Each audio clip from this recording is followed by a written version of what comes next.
लोणार तालुक्यातील लोणार ते मातळ मार्गावर 1 फेब्रुवारी रोजी सकाळी सुमारे 8 वाजताच्या सुमारास भीषण अपघात घडला।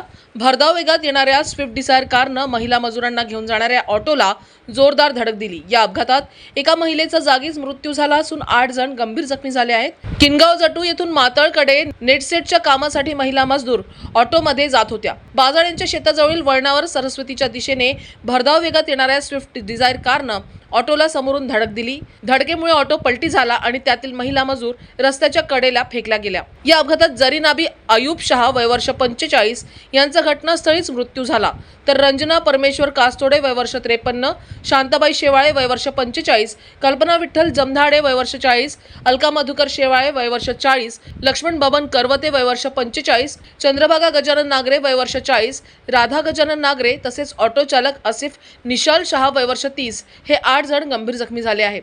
तर अपघातानंतर स्विफ्ट डिझायर कारचा चालक घटनास्थळावरून फरार झाला असून सदर वाहन हे हिवराखंड येथील असल्याची माहिती मिळाली आहे।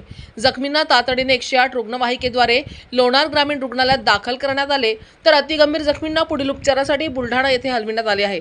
अपघातानंतर स्विफ्ट डिझायर कारचा चालक घटनास्थळावरून फरार झाला असून सदर वाहन हे हिवराखंड येथील असल्याची माहिती मिळाली आहे। या घटनेची माहिती मिळताच लोणार पोलीस घटनास्थळी दाखल झाले असून फरार चालकाचा शोध सुरू आहे। तर अपघातामुळे परिसरात हळहळ व्यक्त होत असून महिला मजुरांच्या सुरक्षिततेचा प्रश्न पुन्हा एकदा ऐरणीवर आला आहे।